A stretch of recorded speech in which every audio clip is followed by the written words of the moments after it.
Karena saya untuk punya anak lumayan penantiannya panjang. Jadi waktu anak pertama saya butuh 3 tahun untuk akhirnya saya punya anak. Rasanya pertama kali tahu bahwa saya positif hamil itu luar biasa ya, nggak bisa diungkapkan dengan kata-kata. Tapi yang terlintas adalah wajah-wajah orang-orang yang selama ini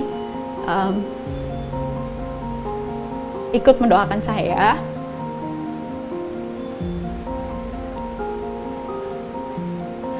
Wajah-wajah mereka yang ikut happy. Jadi itu yang paling buat saya sangat berkesan.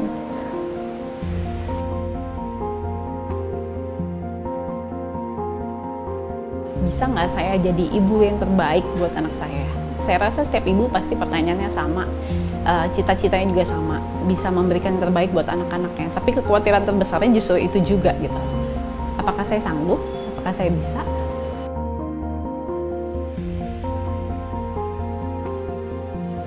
Tantangan terbesar jadi seorang ibu adalah ketika kita seringkali tanpa sadar membandingkan diri kita dengan ibu yang lain.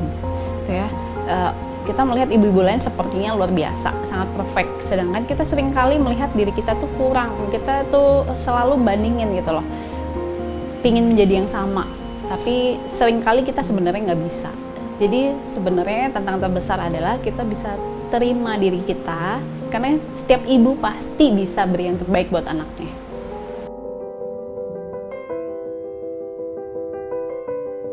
Jadi awalnya memang dari sebelum saya punya anak, saya sudah datang untuk treatment di Mama Enjo. Hal pertama yang sangat berkesan adalah memang terapisnya yang ada di galeri Mama Enjo itu sangat profesional. Kemudian yang kedua, secara fasilitas sangat nyaman. Jadi dari sebelum saya hamil, sebelum saya punya anak, saya sudah treatment di sini. Jadi tidak ada alasan lain untuk saya beralih ke tempat lain, terutama ketika saya sudah hamil dan punya anak.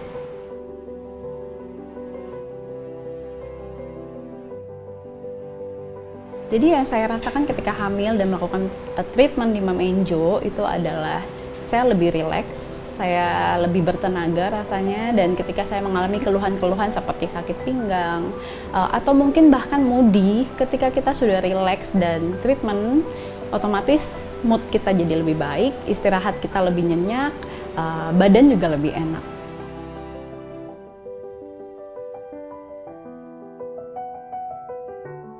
Manfaat yang saya rasain ketika anak-anak saya rutin datang ke Mama Enjo dan treatment adalah mereka bisa tidur lebih nyenyak, istirahat lebih baik, otomatis ketika beraktivitas juga badannya lebih enak. Jadi seringkali anak saya sudah bisa mengatakan sendiri gitu kebutuhannya dia apa. Ma, saya lagi capek banget nih, saya lagi merasa lelah daerah punggung saya mau treatment dong, saya mau pijit, atau sekedar mau mandi, bubble gitu ya. Jadi buat mereka datang ke Mama Enjo juga sesuatu hal yang menyenangkan gitu.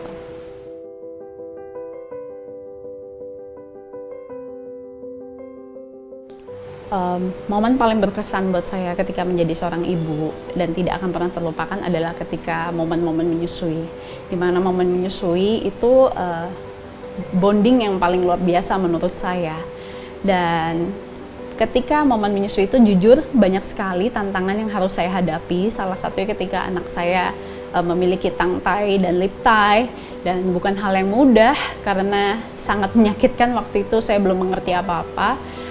Sampai saya ketemu dokter yang tepat dan dapat perawatan yang tepat, ditambah dengan saya datang ke Mama Enjo. Di situ kami banyak sharing tentang apa yang harus saya lakukan, treatment apa yang bisa support bantu saya di masa-masa saya menyusui. Saya sering sharing juga ke Mama Enjo dengan terapis ketika saya mengalami hampir mastitis, apa yang harus saya lakukan. Juga di sini ada breast care. Setelah saya rutin pijit breast care, itu sangat membantu saya untuk menyukseskan proses menyusui itu. Jadi yang tadinya sedikit traumatis dengan menyusu, setiap kali saya harus menyusu saya sangat takut gitu ya. Tapi lama-kelamaan ya saya jadi sangat menikmati dan bersyukur anak saya hingga 2 tahun 3 bulan bisa full menyusui. Anak pertama, anak kedua saya bisa satu setengah tahun menyusui karena dia sendiri yang menolak. Tapi dengan semua perjalanan itu perjalanan yang sangat menyenangkan dan sangat tidak pernah bisa saya lupakan.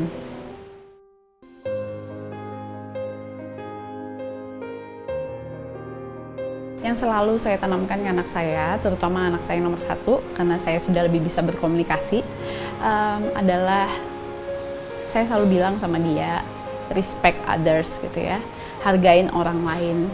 Jadi seringkali anak-anak mungkin belum tahu gimana memperlakukan orang lain. Jadi saya selalu ingatkan, siapapun itu, orang-orang yang di rumah, baik yang family ataupun pekerja, even juga orang-orang yang di luar yang setiap hari kita temui, belajar untuk respect, menghargai, menghormati, sebagaimana kita sendiri juga ingin dihargai. Itu hal pertama yang saya selalu tanamkan ke anak saya.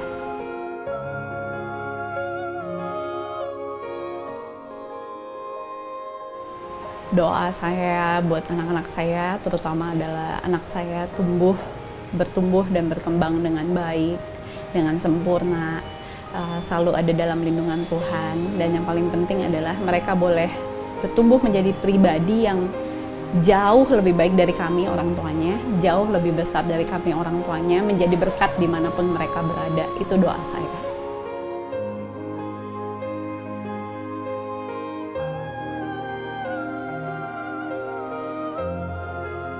Hai Samantha, sayangnya Mami. Mami percaya saat ini kamu sudah tumbuh jadi seorang gadis yang takut akan Tuhan, gadis yang menjadi terang dimanapun kamu berada. Dengan keinginannya kamu yang kuat, kamu pasti bisa mencapai semua hal yang kamu cita-citakan. Dan Mami tetap percaya satu hal yang selalu kita bicarain dari dulu, bahwa kamu selalu bisa menghargai setiap orang di sekeliling kamu. Loving God and loving people. I love you, Sam. I love you,